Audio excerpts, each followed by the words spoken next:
Foot numbness is one of the biggest problems that we see in the bike fit studio almost on a daily basis. It's that common. And I think a lot of people seem to think that it's a normal part of cycling, and it's just, if you ride the bike a lot or for a couple of hours or for many miles, you're gonna get some sort of foot numbness. And it's just not true. You shouldn't get any form of numbness in your feet unless you're riding in sub-zero temperatures, in which case that's a different problem. But foot numbness just from position and stability and support should never happen. So we're going to talk about how foot numbness actually occurs and some of the ways we can address foot numbness and stop it from happening completely. But before we dive into the video, if you're really enjoying our content or you want to see more of this bike fit related content, hit the like button, subscribe to the channel, it really helps us out. So what is foot numbness and why does it happen?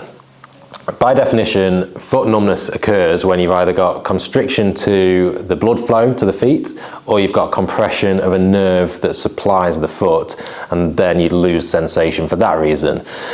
There are 1,001 different reasons why you might get nerve compression or blood flow restriction in the foot. So we're obviously just going to go for the big ones today and talk about ways to combat that. But essentially, the arteries and the nerves of the foot run through the metatarsals or in between the metatarsals here. So any sort of restriction from a width point of view in the shoe is going to compress your foot from that direction, or any excess pressure underneath the foot is also going to compress the nerves and arteries. So we're going to talk a little bit about what sort of things will cause that and how you can fix it. The first thing that we're going to cover that could potentially be causing nerve compression or blood flow restriction to the foot is shoes. And we've put this one first because this is the one that you need to get right. If you haven't got a good shoe or a shoe that accommodates your foot properly, then none of the other things that we're going to talk about are relevant really. You have to start with a good fitting shoe. So what should you look out for when you're choosing a shoe? Well, the main thing to make sure you get absolutely right is the width of the shoe, because any sort of compression laterally on the outsides or the insides of the foot is going to close down these metatarsals and close down the space in between them, which house those arteries and those nerves. So if you've got any sort of compression to the foot when your foot's in the shoe, and remember, when you pedal, your foot is going to want to splay a little bit and spread out. So if it's not got room to do that, then again, you're going to need a wider shoe to create that space for the foot. So if you're wondering whether you've got the right width shoe for you or not, then the best thing to do is to measure your feet, measure in length and width in millimeters, and we have a Lake sizing chart on our website where you can compare your foot size to Lake's shoe size, and they will give you lots of different options in terms of width and shape of shoe, so you can be sure to find the right one for you. So once you've got your shoe perfectly fitting and there's no compression and perfectly comfy, the next thing to consider is your insole.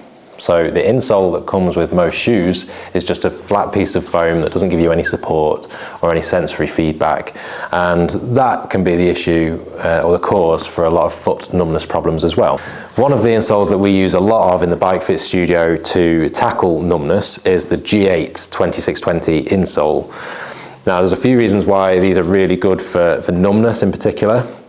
One of which being they have these flexible suspension-based arch supports rather than a fixed rigid arch support, which just allows the foot a little bit more movement in the shoe while still getting that arch support.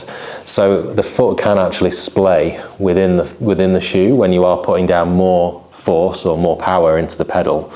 And again, this just allows those metatarsals to spread out a little bit as you're pedaling, so any nerves or arteries that may be getting trapped in there just get a little bit more space, and that can solve the numbness problem. The main thing you need to look out for when you are getting a good insole is that it supports your foot properly and matches the shape of your arch.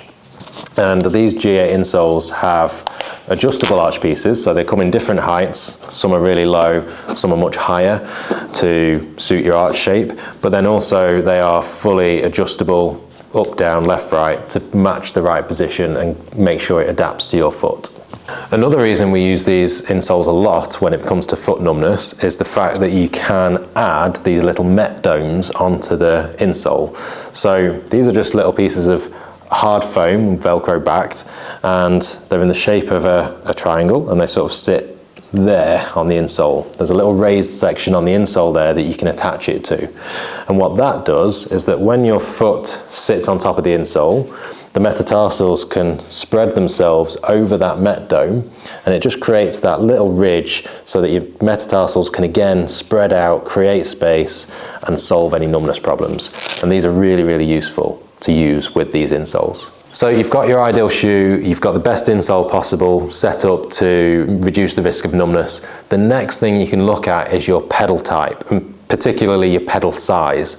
So different types of pedal come in different sizes. And the reason this makes quite a big difference is that when you've got your foot on top of the pedal, if you've got quite a small cleat and pedal interface, then all of that pressure that's going from your body into the pedal is all going to go through quite a small area. When you've got a bigger or larger pedal interface, it's going to spread that pressure over a much wider surface area under your foot and reduce the risk of hot spots or any pinpoint pressure under your foot. So we've got two different pedal systems here. One is suited for an SPD, like an off-road pedal system, and this is a time road pedal. You can see these are obviously for different purposes, but you can see the difference in size and how that would affect the surface area of the pressure going on underneath the foot. The other thing to think about in conjunction with pedal interface or pedal size is the material on the sole of your shoe. If you've got quite a soft material, like a nylon or something like that, then the sole of the shoe is going to be less stiff, and the pressure from the pedal is going to sort of flex that sole a little bit, and again it's going to create that hot spot or pinpoint pressure. When you've got a full carbon sole which is ultra stiff and it's not going to flex at all, then that pressure from the pedal again is going to be spread over a larger area because the sole of the shoe is a lot stiffer. So I always think when you've got an SPD pedal or cleat or shoe, that it's more important almost to have a carbon sole with this pedal type than it is for this pedal type, just because they're a lot smaller and you need that sole to spread that pressure over a larger area. And the last thing I'm going to mention today on foot numbness is cleat position. Now obviously cleat position is such a massive topic and there's so many things that are variable in why you choose a certain cleat position. But if you've got all of these other factors right, the shoe, the insole, the pedal type, then there's a good chance that cleat position is playing quite a big part in your foot numbness. So the reason that cleat position causes foot numbness is, again, it creates this pressure or hot spot of pressure in the wrong area under your foot, and a change of cleat position and moving that pressure to a different position can be the thing that can just eliminate that foot numbness. As a general rule of thumb, it's a good thing to run your cleats further back on the shoe. It's less risky, you're at less chance of causing any problems. So if you do have your cleats a little bit further forward, just try moving them back and seeing what happens. As I said, there's so many other variables that would affect your ideal and optimal cleat position, which we can't go into today. If you want to see another video or a wider video on that specific topic, then do let us know in the comments down below. But try moving your cleats back first and foremost and just see if that has an effect on your numbness. So there you go, there's 4 big reasons or 4 big factors that can cause foot numbness in bike fit. Hopefully that's helped you to have a go at a few things yourself. If you'd like any support or any help, or if you'd like us to have a look at everything for you in one go, have a look at our website ukbikefit.com and we'll be able to help you with your bike fit.